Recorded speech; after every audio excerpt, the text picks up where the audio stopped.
खबर रुड़की से है। उत्तराखंड में यूपी से ज्यादा गन्ने का समर्थन मूल्य घोषित करने की मांग उठाई जा रही है। झबरेड़ा से विधायक देशराज का कहना है कि उन्होंने इस बारे में सीएम और गन्ना मंत्री से भी बात कर ली है। देशराज का कहना है कि उन्होंने मांग रखी है कि उत्तराखंड में गन्ने का समर्थन मूल्य 10 रुपए से ज्यादा होना चाहिए। तो किसानों को राहत देने के लिए अब मांग की जा रही है कि जो गन्ने का समर्थन मूल्य है वो ज्यादा होना चाहिए।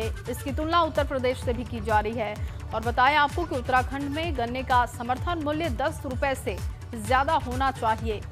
देशराज कर्णवाल ने ये बात कही और उन्होंने कहा कि उन्होंने सीएम से भी इसके लिए बात की है। मुख्यमंत्री जी से, माननीय गन्ना मंत्री जी से उत्तर प्रदेश से 10 रुपए ज्यादा है, पंजाब से ज्यादा है, सभी प्रदेशों से ज्यादा है। जब उत्तराखंड हमेशा गन्ने के भाव में नंबर 1 रहा है तो नंबर 1 ही रहे, ये मैंने प्रार्थना ये गन्ना मंत्री जी से और माननीय मुख्यमंत्री जी से की है।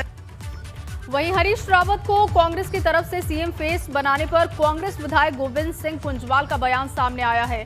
कुंजवाल ने कहा कि जनता हरीश रावत के फेवर में है और उन्होंने अपने कार्यकाल में प्रदेश के लिए जो कार्य किए वो जनता अब तक देख रही है। विधायकों का फेवर में रहना न रहना अलग बात है। इस समय आम जनता उत्तराखंड की जो है वो हरीश रावत के फेवर में, वो इसलिए है कि अपने कार्यकाल में उन्होंने जितने काम किए उन कामों को जनता अब याद कर रही है। चाहे जनता के हितों के काम हों, व्यक्तिगत लाभ के काम हों उनके।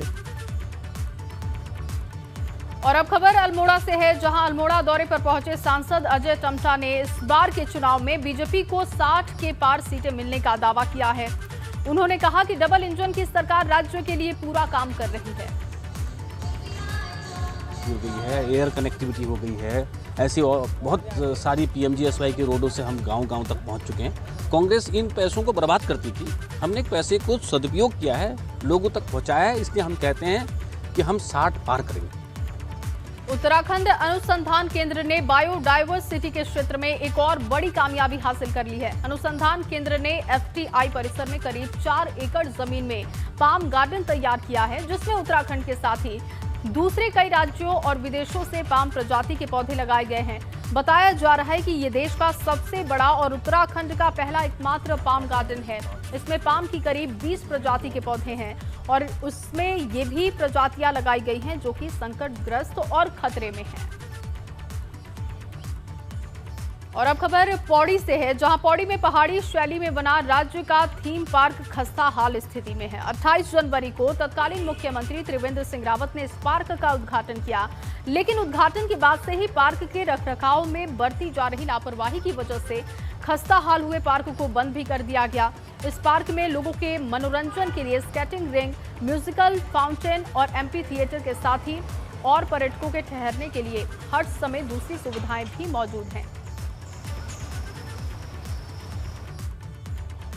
और अब खबर ऋषिकेश से है, जहां बारिश से एक बार फिर से बरसाती नदियां उफान पर दिखाई दे रही हैं। इस दौरान विदालना नदी का जलस्तर अचानक बढ़ गया, जिस वजह से उस समय नदी से गुजर रहे कई वाहन भी फंसे। ये देखिए तस्वीरें आप देख पा रहे हैं, ऋषिकेश की ये तस्वीरें हैं। बरसाती नदियां एक बार फिर से उफान पर हैं, जिसकी वजह से राहगीरों को दिक्कत हो रही है। और इसी बीच यूपी से एक बड़ी जानकारी आपको दे, लखनऊ से बड़ी खबर है। स्क्रीनिंग कमेटी की बैठक के बाद कानपुर जाएंगी प्रियंका गांधी वाड्रा। बड़ी जानकारी मिल रही है, शाम 4 बजे कानपुर रवाना होंगी प्रियंका। मनीष गुप्ता के परिजनों से प्रियंका गांधी वाड्रा मुलाकात करेंगी। इससे पहले सपा के कार्यकर्ता पहुंचे, उसके बाद अखिलेश यादव पहुंचे और अब देखिए जानकारी मिल रही है कि प्रियंका गांधी वाड्रा भी पहुंचने वाली हैं। स्क्रीनिंग कमेटी की बैठक के बाद कानपुर प्रियंका गांधी वाड्रा जाएंगी। शाम 4 बजे कानपुर के लिए वो रवाना हो जाएंगी और वहां पर मनीष गुप्ता के परिजनों से प्रियंका गांधी वाड्रा मुलाकात करेंगी। तो अब मनीष गुप्ता के मौत पर सियासत तेज होती जा रही है।